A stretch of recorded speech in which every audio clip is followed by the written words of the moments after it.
मैं एम्बेसडर साहब आपको रोकूंगा। एक बड़ी खबर आ रही है, अमेरिका के साथ कई मुद्दों पर चर्चा हुई है। पीएमओ ने ट्वीट किया है, जो बाइडेन से मुलाकात पर पीएमओ का ट्वीट है। पीएमओ का ट्वीट कहता है, भारत और अमेरिका में रिश्ते और मजबूत होंगे।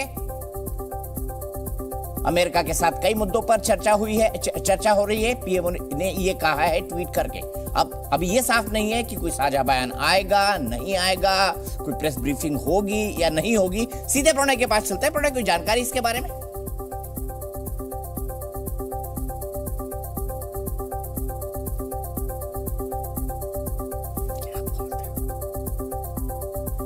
ठीक है, मैं फिर से चलता हूं नलिन कोहली जी के पास। नलिन कोहली जी, आप तो बहुत नजदीक से जानते हैं, प्रधानमंत्री से के साथ काम करने का दशकों का अनुभव है। उनकी बॉडी लैंग्वेज देखकर क्या क्या क्या कहेंगे? और आप बहुत विहंगम दृश्य आ रहा है इस वक्त भारत मंडपम का, खूबसूरत लाइट्स, खूबसूरत फव्वारे, एक विहंगम दृश्य, भारत की बुलंद तस्वीर ये दिखा रहा है। तो मैं कहूंगा तो गलत नहीं होगा। नलिन जी।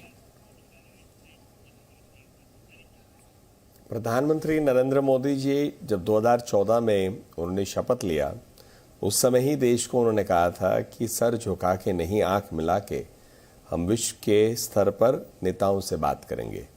तो ये भारत जो आज प्रधानमंत्री जी के 9 साल हो गए सरकार में, उसे दर्शाता है कि हम एक पार्टनर के रूप में मिलकर, दोनों जो भी देश हो, यहाँ पर जो बाइडेन साहब आए हैं अमेरिका के, उसके दृश्य दिखा रहे हैं आप, हम मिलकर एक साथ आंख में आंख मिला के एक साथ कदम आगे बढ़ाएंगे। तो ये मुझे लगता है ये कुल मिला के यही कहानी है।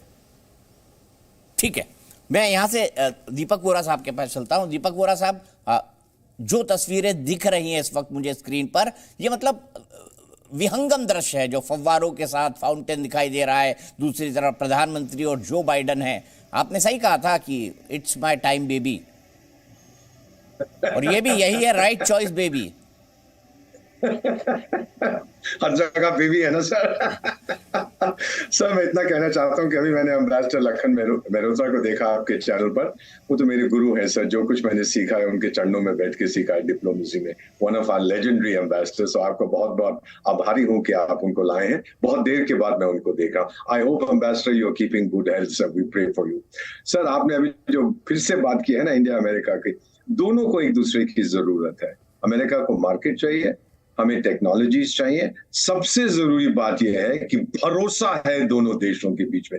अमेरिका को मालूम है जो कुछ हम भारत को देंगे वो भारत किसी और के साथ शेयर नहीं करेगा विदाउट परमिशन। और हमें भी ये मालूम है अगर अमेरिका हमें कुछ दे रहा है, आज हमारी मानसिक शक्ति इतनी तगड़ी है कि हम सेकेंड रेट टेक्नोलॉजी नहीं लेंगे, सबसे अच्छी चीज हमको चाहिए। अमेरिका ये भी समझ गया है, अगर आप भारत को बुली करोगे, टेक्नोलॉजी डिनाई करोगे, जैसे आपने क्रायोजेनिक इंजन्स का 2090s में आपने डिनाई किया था, रूस पे दबाव डाला कि मत दो, भारत वो खुद बनाएगा, कहीं और से ढूंढेगा। अगर आप न्यूक्लियर टेक्नोलॉजी डिनाई करोगे, आजकल तो मिनिएचर न्यूक्लियर रिएक्टर्स की बात चल रही है, भारत खुद बनाएगा। Sir India can not be bullied, ये एक संदेश है पूरी दुनिया के लिए। अमेरिका इसको समझ चुका है। अमेरिका इसको समझ चुका है। इसलिए देखिए, रक्षा के ऐसे क्षेत्र जिनमें अमेरिका की मोनोपोली होती थी, उसकी टेक्नोलॉजी ट्रांसफर की बात भारत के साथ हो रही है।